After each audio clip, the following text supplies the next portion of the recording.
Welcome back. A recruitment with a difference, and that is what CV Desk is for, as it provides reviews, coaching and mentoring to the many frustrated unemployed graduates. We welcome Maggie Mo Mboyane to tell us a bit more about this operation called CV Desk. And Maggie, pleasure to have you with us. Good day to you too, and it's great to be here. We appreciate that you are spending time with us here to tell us a little bit more about this initiative. It's something personal to you, right? The way you went about forming this this company or the division within your company. Oh yeah, CV Desk is no longer a division, it's a standalone business now. When I was working within a training business, we would receive requests from clients saying we should assist them with positions. So this was as and when required. So when you get those requests, you now have to go into the market and look and search for these candidates. So when I was busy searching and talking to candidates, I'll hear them saying or complaining that they can't get positions, they've been applying for years, no luck, nothing. So this is how I decided to form CV Desk. This is why I'm telling employers that this is a desk full of all sorts of CVs.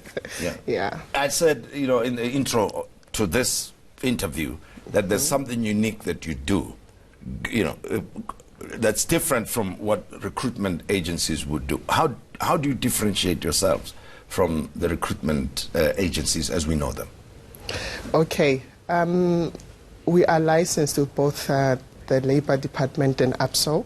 So I attend as many training sessions with APSO as possible, mostly hosted by the CEO herself.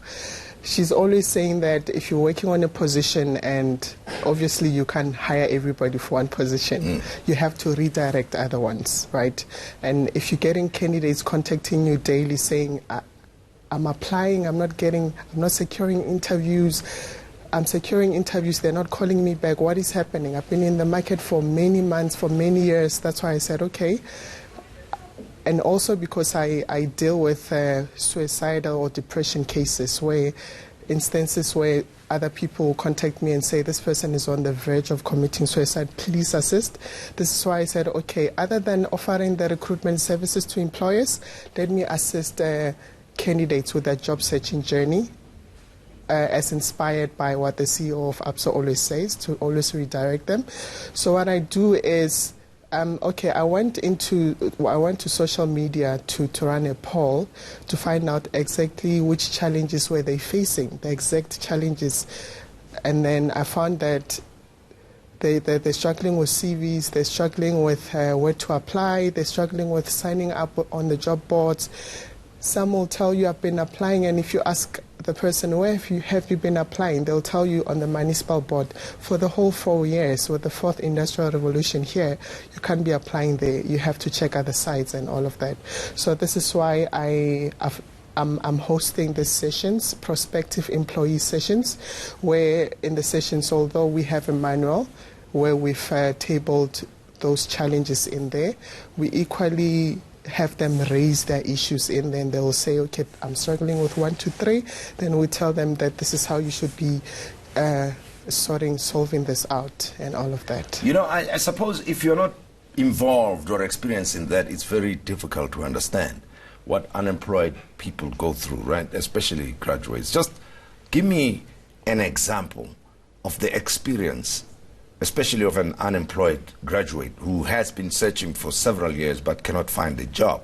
Because to many people who may not be graduates or professionals in anything who find it easy to get jobs, sit back and wonder, what makes it so difficult for someone who's appropriately qualified or suitably qualified for a job not to get a job? Okay, I would say resources. Most of them don't have resources to go online and apply.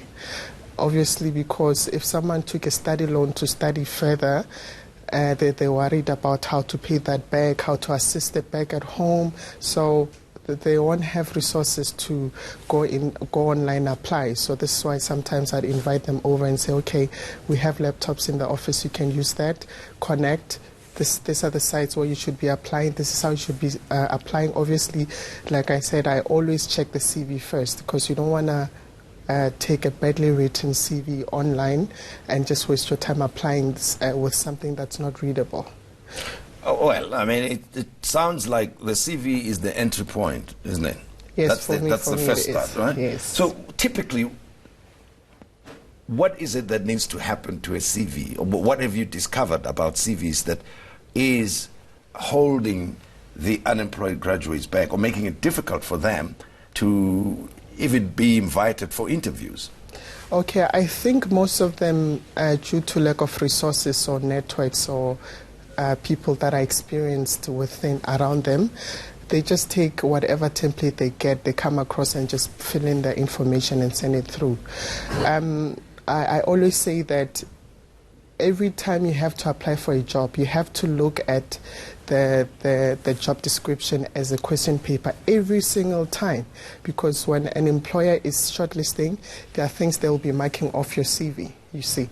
So you can't take one CV and be applying for all the positions with one of it. The CV has to speak to that position every single time.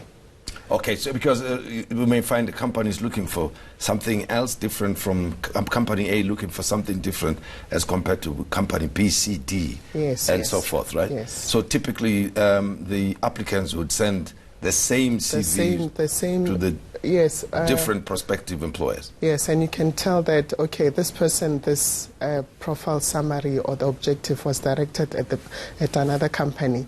Here they want someone who's going to be executing different KPIs. So you have to personalize it to that job spec. This is why I say a job spec is a question paper. Your CV is your answer sheet, and you will be scored based on how well you respond in that exam. Now, talk me through the steps you take when you come into contact with a frustrated, demoralized graduate without a job. Where do you start, and what is the process you take them through? Okay. If they're around Gauteng, I always try to meet up with them if I'm free, but then I always want to know which positions you are looking to apply for. There are candidates that will tell you that I'm looking for any kind of job.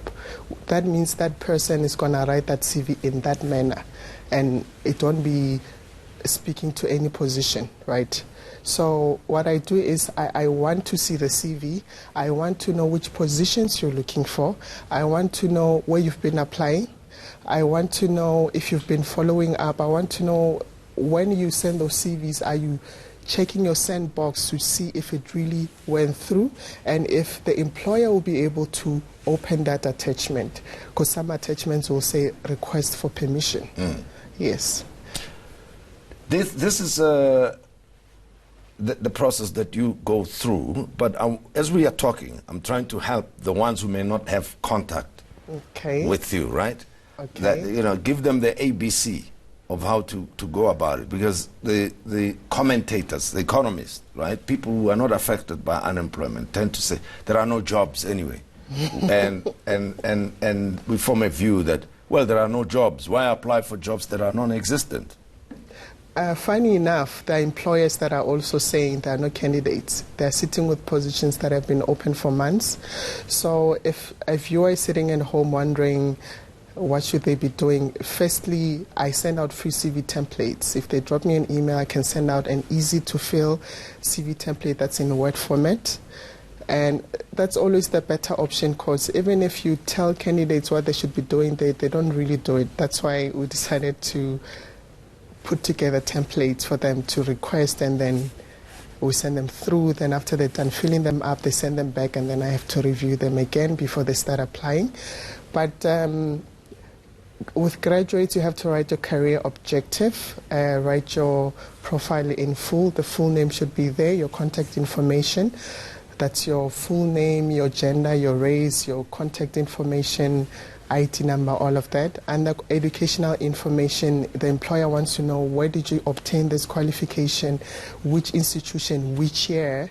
You are welcome, the name of the qualification. You are, depending on, because some positions will say, okay, we're looking for people that have previously studied maths and science at this maybe 50% and all of that. You can put that in for depending on what the job spec is saying.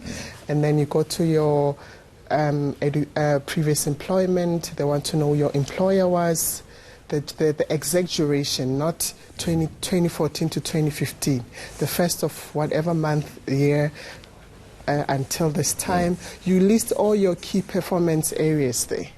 Every single one of them, even those ad hoc ones that management requested you to do once in a while. And tell me, what has the success rate been like? And the second part to my question is the success rate. Second part is, what clinches a job? You know, how do you prepare for an interview? I understand maybe the documentation part, but I am of the view that it's actually in the interviewing situation where you have to get the job. Okay, with experienced candidates, I always say, if you say you know what you've been working on, there's no way you can fail the interview, because the interview tests to see if you say I was an executive PA and I was managing the CEO diary, there are questions that will ask you to see if you really did that. To confirm what's in the CV. Yes, so first of all, candidates shouldn't be lying, because what's happening now is a lot of HR managers are no longer reading your cover letters because candidates are lying. First of all, be honest, very honest, and try to understand the question, and it should be very clear before you respond. If the question is not clear, you have to ask for clarity, right? Yeah, and you too, you are also welcome to ask questions after they're done asking you questions. And from your experience, the success rate?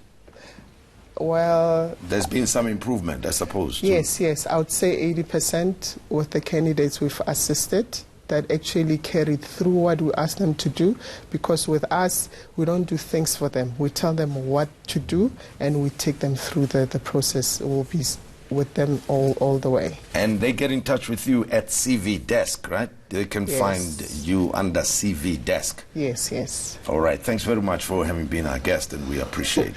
Thank you for having me. That's Maggie Mboyane, our guest, and the person who initiated CV Desk, and you can get in touch with her for more on this, and hopefully she'll help you get a job. Well, that's all we have for you. Thank you for joining the Modise Network. We invite you to be with us again next week. From us, enjoy the rest of your day.